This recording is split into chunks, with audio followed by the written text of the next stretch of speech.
20, verses 24 through 25. One of the 12 disciples, Thomas, nicknamed the twin, was not with the others when Jesus came. So in the passage we looked at last week, Thomas was not there.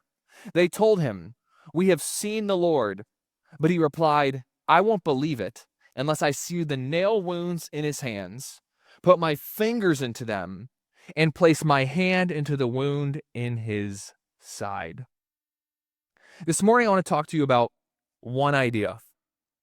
I want to talk to you about this idea of hitting a wall. Now, some of you hit a wall this past week.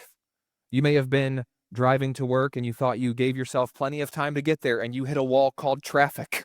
And you ran into this wall and you just wanted all of the cars to move out of your way just to conveniently fit your schedule. You actually hit this wall of traffic more often than you would like to. You don't always give yourself enough time. You hit this wall. Maybe some of you hit it more than once this past week.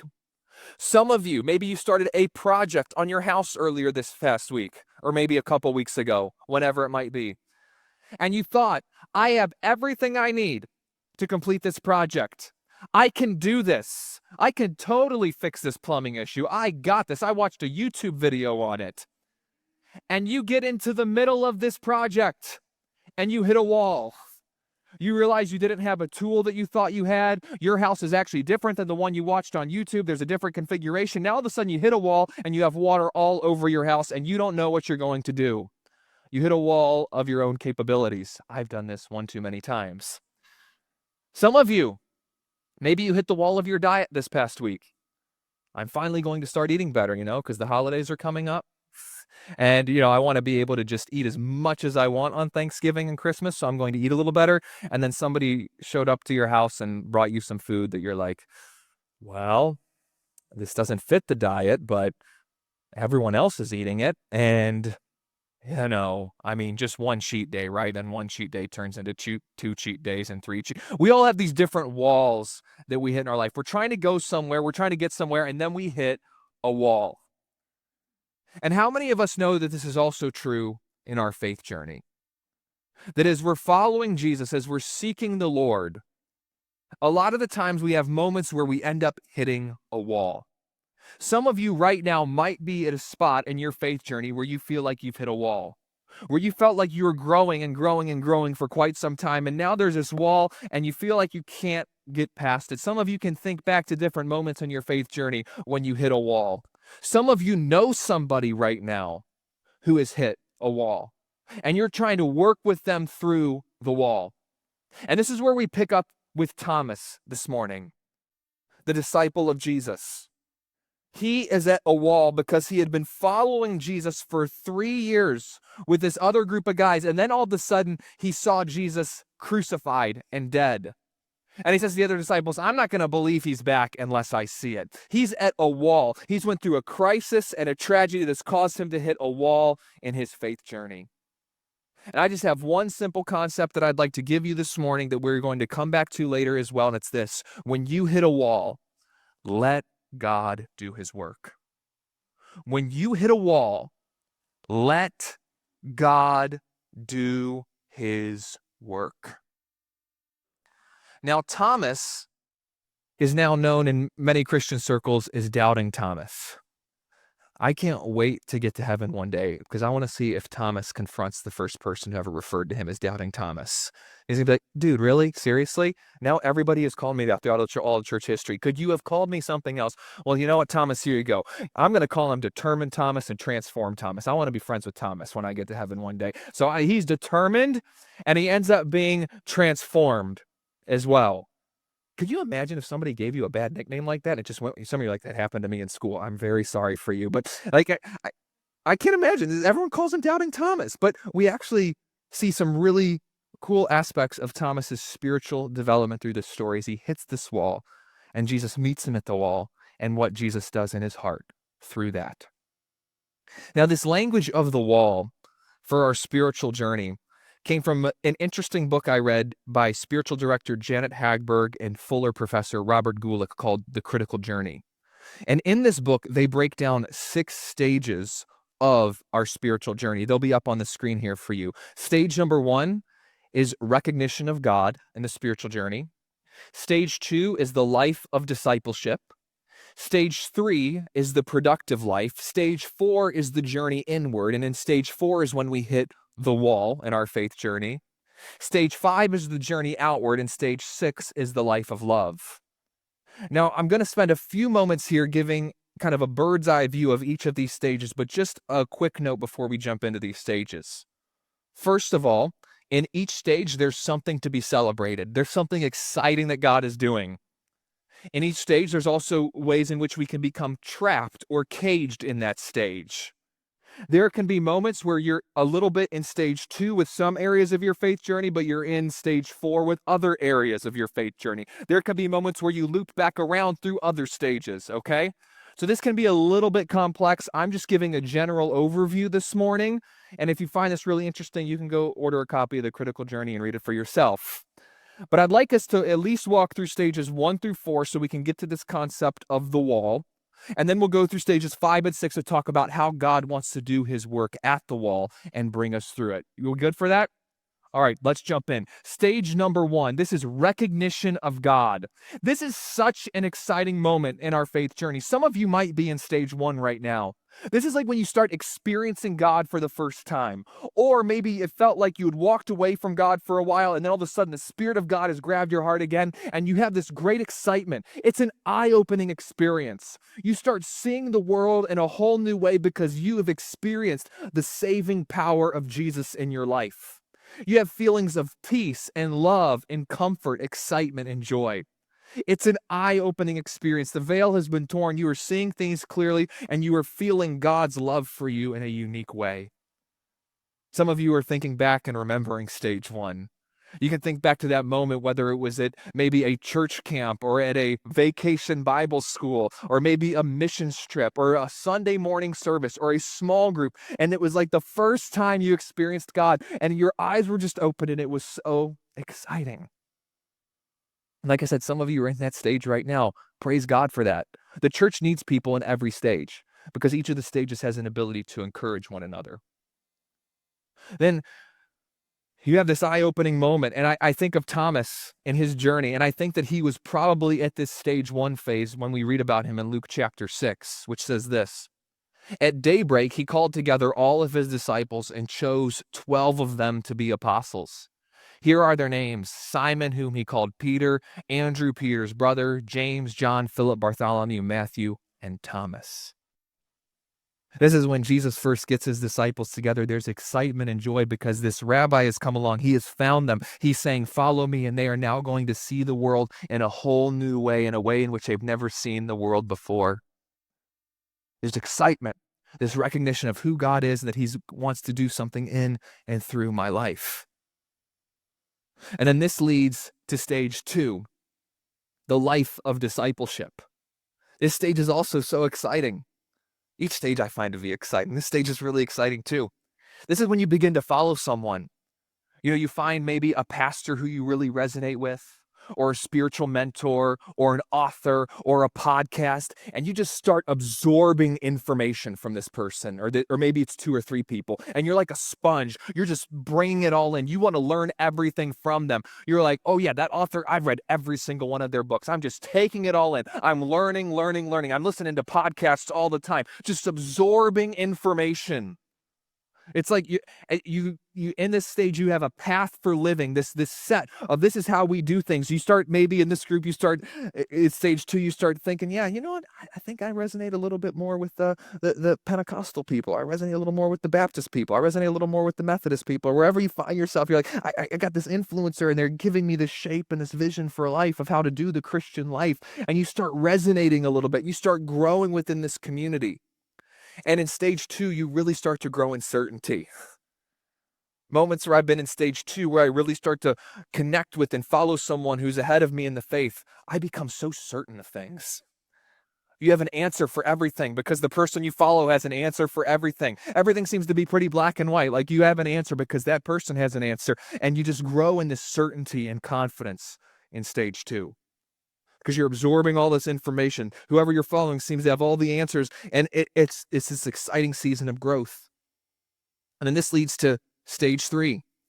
Some of you are in stage 2, some of you are in stage 3 right now. Some of you are looking back, you're like, oh my goodness, this is like, I remember all of this stuff. Stage 3, this is when you start doing something. You get involved. You say, I've absorbed enough information now. Now I'm going to do something. I'm going to start serving in church. I'm going to start serving at this missions organization. I'm going to get involved. I'm going to do something. You continue to grow in certainty, and you want to share that certainty with others. Sometimes the eagerness of stage 3, you're like, hey, yes, share the certainty, but make sure you do so with humility. Make sure that you know that whatever you're sharing, somebody might already know that as well, but you're just so excited, you have to share it with everybody. You're about to burst. And some of us look back on that excitement of stage 3, and you're like, man, I was really trying to share an exciting message about Jesus with someone, and I was actually probably kind of a jerk at that time, but I was just so excited. I couldn't contain it. This is when you might start to receive titles and praise from others. People start delegating responsibility to you. In this stage, you equate hard work with strong faith. If I work really hard, then that must mean I'm doing everything right. If I say yes to everything that comes my way, whether it be with a missions group or an outreach or a church, if I say yes to everything, I'm doing something right. I'm doing what I'm supposed to be doing because my yes is on the table. Yes, yes, yes, yes, yes, yes, yes. And then in this stage, you can possibly be devastated when you're not chosen for what you feel are obvious assignments. If somebody else is chosen for something or a role, you might feel overlooked. You're like, I've been putting in all this hard work. Why didn't they pick me? We see Thomas at stage 1 when he was first chosen by Jesus. The disciples probably were growing in stage 2 in moments like Matthew chapter 10 when Jesus sent them out. We see the productive life, this getting involved life, this excitement, this certainty. I think we see this in Thomas in John chapter 11 before Jesus goes back to heal Lazarus. Thomas, nicknamed the twin, said to his fellow disciples, let's go to and die with Jesus. I'm all in. Let's go die with him. Let's go. We're all in. Stage 3 people get things done. They're in. They're ready to go. But then something happens. We're moving through stages 1, 2, and 3, and then we get to stage 4. This is the journey inward.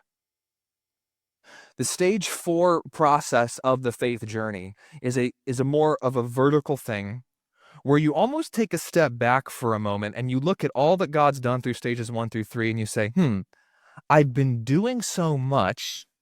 I haven't spent as much personal time with God as maybe I should have been.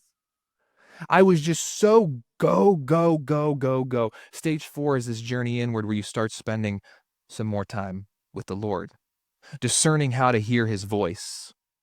A lot of times the stage 4 can come about because of a type of crisis. Maybe the person you were following really closely in stage 2 had some kind of moral failure, and it started making you ask some questions that you didn't previously have.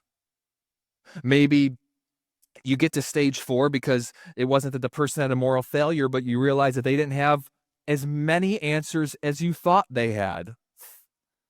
Right? Oh, wait, they were bringing me to Jesus, but they aren't Jesus. And they never claimed to be, but I'd put them on that pedestal. Now I have to work through all of that. Maybe stage 4 comes about just because of boredom. You've been in stages 1 through 3 through so long, hearing the same information over and over and over again, and you're thinking, God, I'm trying to discern how to go deeper in my faith journey. What else could you be up to? You're longing for more. Maybe you get burned out. How many of us have been there before?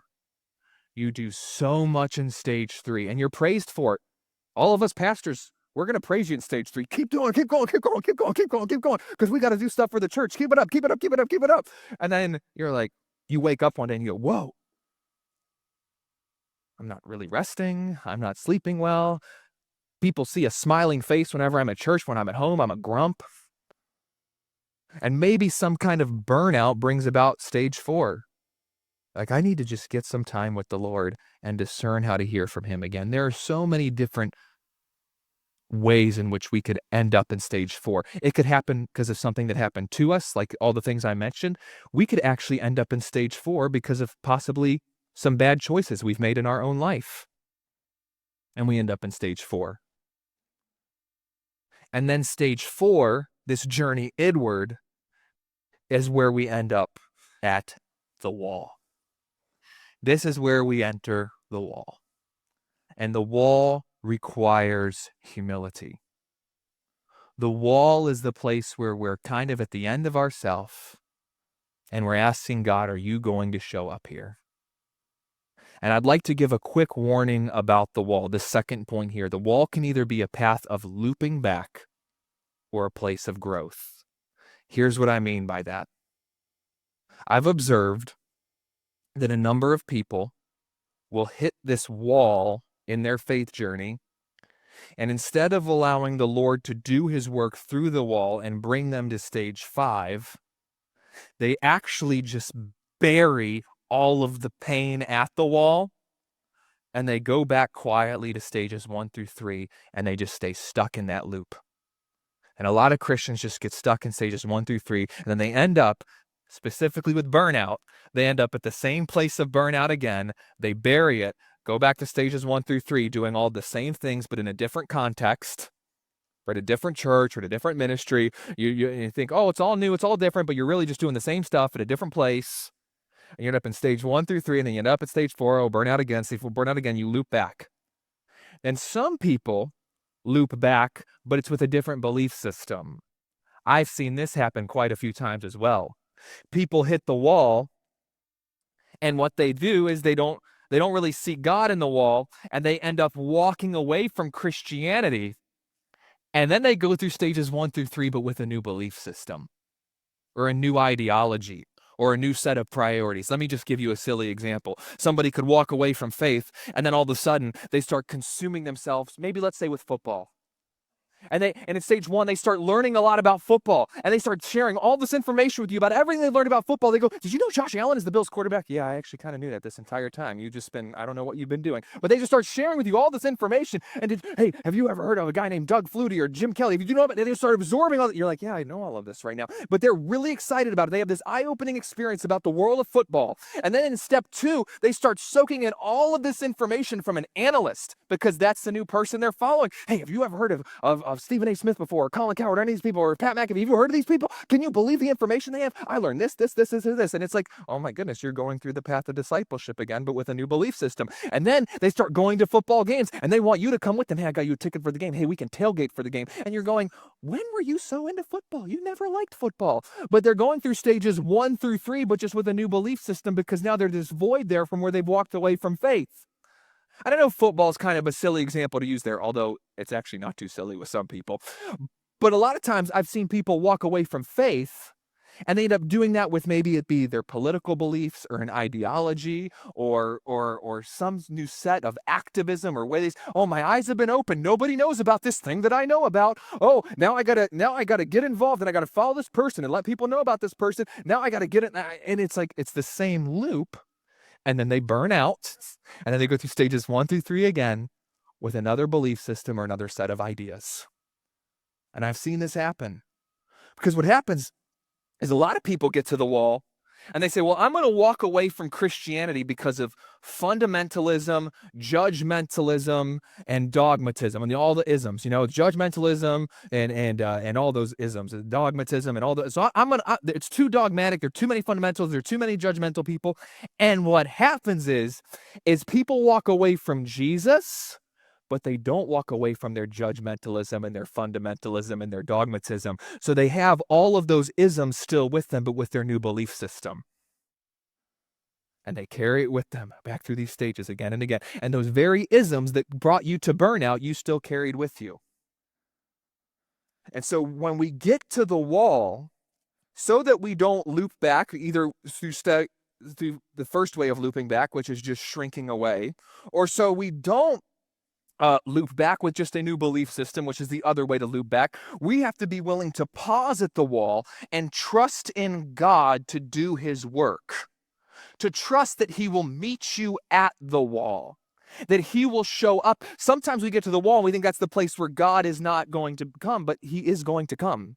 He will show up at the wall. And we see this with Thomas when he ends up at his wall. Look at this in John chapter 20. One of the 12 disciples, Thomas, nicknamed the twin, was not with the others when Jesus came. They told him, "We have seen the Lord." But he replied, "I won't believe it unless I see the nail wounds in his hands, put my fingers into them, and place my hand into the wounds in his side. Here's Thomas at his wall. I won't believe it. Did Jesus decide to play a game with Thomas and not show up and meet him? No. 8 days later, the disciples were together again, and this time Thomas was with them. The doors were locked, but suddenly, as before, Jesus was standing among them. "Peace be with you," he said. Then he said to Thomas, "Put your finger here and look at my hands. Put your hand into the wound in my side. Don't be faithless any longer. Believe." It's 8 days later. Some time has passed. But guess what? In his timing and in his way, Jesus shows up at the wall and meets Thomas at the wall and says, "Here are the wounds. Here's what you've been looking for." And Jesus starts to bring him through the wall. I think the problem is a lot of us want a process for the wall. But God didn't give us a process for the wall. He did give us a promise. And his promise is that he will never leave us or forsake us. But he does not give us a process. In the book of Exodus, when the Israelites hit a wall and they call out to God, he raises up a mumbling leader by the name of Moses. In the book of Ruth, when Naomi hits a wall after losing her 2 sons and losing her husband, he raises up Ruth to be with her. When Jonah hits a wall because of his disobedience, he sends a storm and a whale. When Elijah hits a wall, God makes him go to sleep and then gives him a meal. There's a different process for each of the walls, but God will meet you at the wall. He doesn't give us a process, he gives us a promise. And you know why I don't think he gives us a process? Because if he gave us a process, we would just try to package it and monetize it. We would just try to package it and monetize. Here are the 3 steps to get through the wall every single time. Here it is, here you go, take it. And then the wall no longer is about submitting to his will for him to bring us through. It once again becomes about us getting God to submit to our will so that we can tell him to get us through the wall. But let him work at the wall. There's something he's trying to do in you and through you. There's something he's trying to teach you at the wall, and he will meet you there, but the way he meets you at the wall is going to be different than the way he met your friend or your family member at the wall. But will you stop there and listen for him and let him meet you there? I love this insight from the authors of The Critical Journey. We must come to terms with ourselves and face to face with God, no matter how differently God emerges in comparison to our expectations and teachings. Sometimes at the wall, we're trying to fit God back into the package of all of my definitions of how things are supposed to work because it's about my will. But if I would just surrender that, Thomas probably had a lot of expectations of how the Messiah was going to come back and overthrow Rome, and that's not how Jesus showed up. He had to throw out some of those old expectations, but will you allow God to meet you at the wall? The wall is about humility and surrender. And if we allow God to work with us and bring us through the wall, that then brings us to stage 5. Stage 5 is the journey outward. When you get to stage 5, you may not be a program builder like you were in stage 2 and 3, but instead, you're consumed with caring for just one person. Some of you know people like this. Some of you are this person. You're just so good at being focused and caring about one person in a conversation. These stage 5 people are the people you're like, I feel like they really care about me when they're talking to me. They want to be around these people. They're just so honed in with God and his love for you that they can listen to you. They can just be with you. There's a new longing in stage 5 to just simply be in the presence of God. Now, I have to acknowledge this tension here. People in stage 2 and 3 sometimes get frustrated with people in stage 5. People at stage 5 look stuck to them and unproductive as if they have lost their edge. Stage 2 and 3 people are like, stage 5 people, man, they just don't get it. They're just, they're has-beens, they're this or that. And you're like, no. There's some wisdom there. I've been in a season of my life where I've been trying to find more stage 5 people to just listen from and learn from. If you are a person who's in this stage 5, the church needs your voice. to reach out to and mentor younger people in the faith who are just coming along. If you're in stage 2 and 3 and you're just so eager and you feel like you're being overlooked and all those things, find a stage 5 person to pray for you and care for you and mentor you. Consider this description of stage 5 compared to stage 2. In stage 2, we surrender to that life of which we are sure. This is who God is, this is what God wants, and this is what I'm going to do. In stage 5, we surrender to that life purpose which we have not yet to know or understand. It's fully coming to God and saying, not my will, but yours. And not just saying that, but saying it and meaning it. Trusting him to take us wherever it is that he is going to lead us. I love this further description of stage 5 from the critical journey. We have been through so much and have learned to trust God so completely that we are willing to let go to let God. We know that God will take us to the places we need to be, and we are willing to do what God calls us to do because we know that it is what is in our best interest. We can pray the prayer, bring me closer to you, no matter what the consequences, without flinching inside. Prayers, especially prayers of gratitude, become a way of life. Our lives become laced with God, and even in the small things, we do seem more and more to be of God. We see God at work even in the small things. Not everything has to be big. We don't have to be noticed for everything. Not everything's about getting a title. It's just about being with God, knowing God, loving him, and loving others as he has loved us. And I think we see Thomas stepping into stage 5. Jesus is bringing him through the wall when he makes this simple declaration to Jesus in John 20:28. My Lord and my God. That is a statement, an acknowledgement of surrender. Jesus, you are Lord.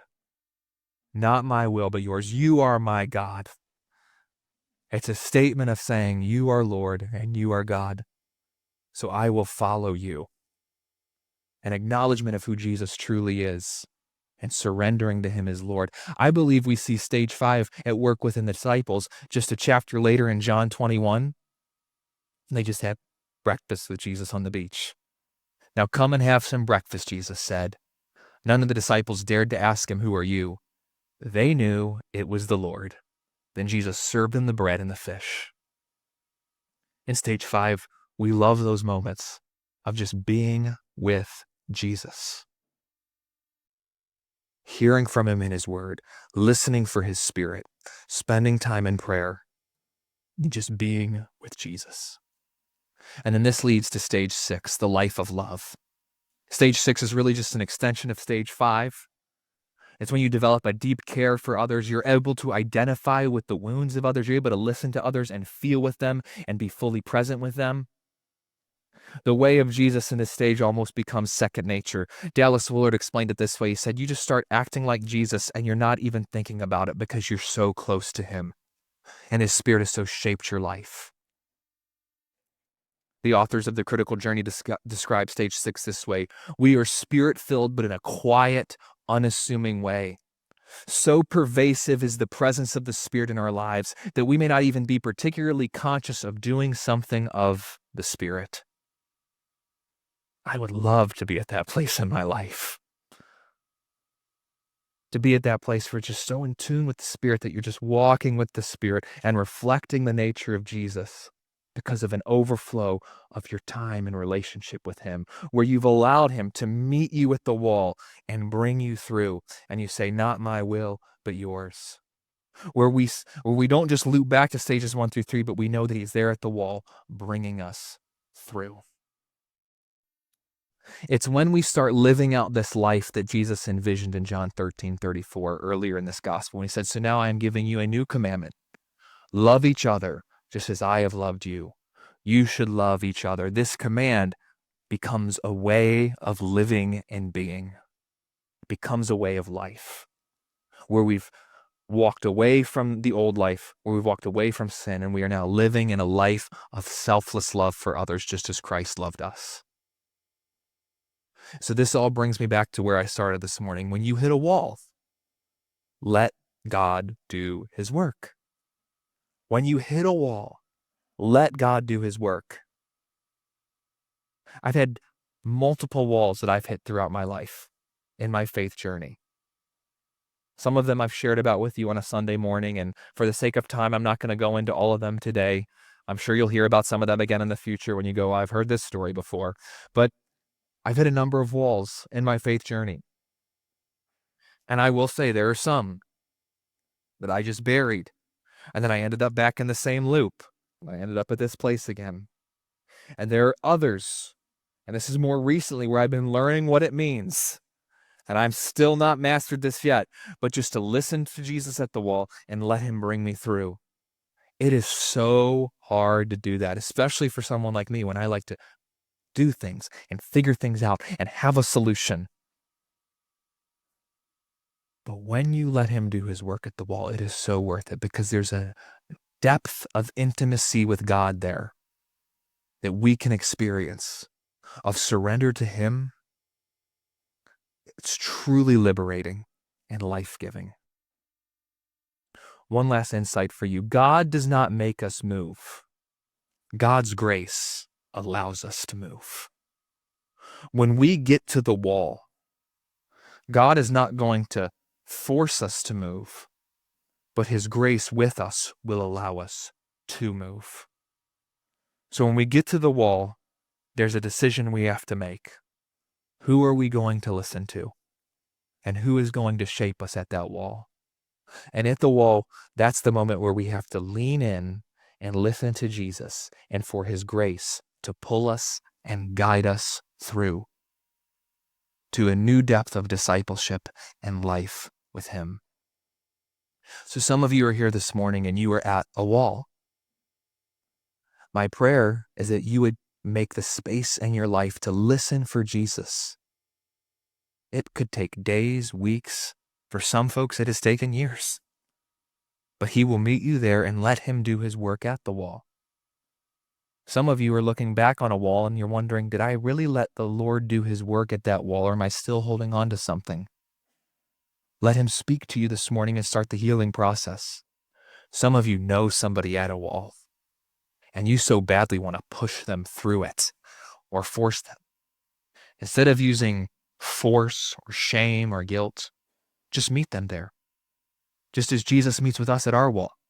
Pray for them, listen to them, and wait for the moment when the Spirit gives you an opportunity to speak. Don't force what you have to say. Allow the Spirit to be present and give you an opportunity for something to say. Because the Lord will meet you and work with you at your wall, and then he wants to use us to help others through their wall. He will meet you there. And my prayer is that every one of us would get to a point in our lives that whenever we hit a wall, we would just look to Jesus and say what Thomas said, my Lord and my God. And that at that moment, we would genuinely pray, Lord, I don't know what's going on right now. I don't understand everything that's happened to me and around me and my family in this world, but Lord, not my will, but yours. And then we would follow him into that. Let's pray together. Jesus, we thank you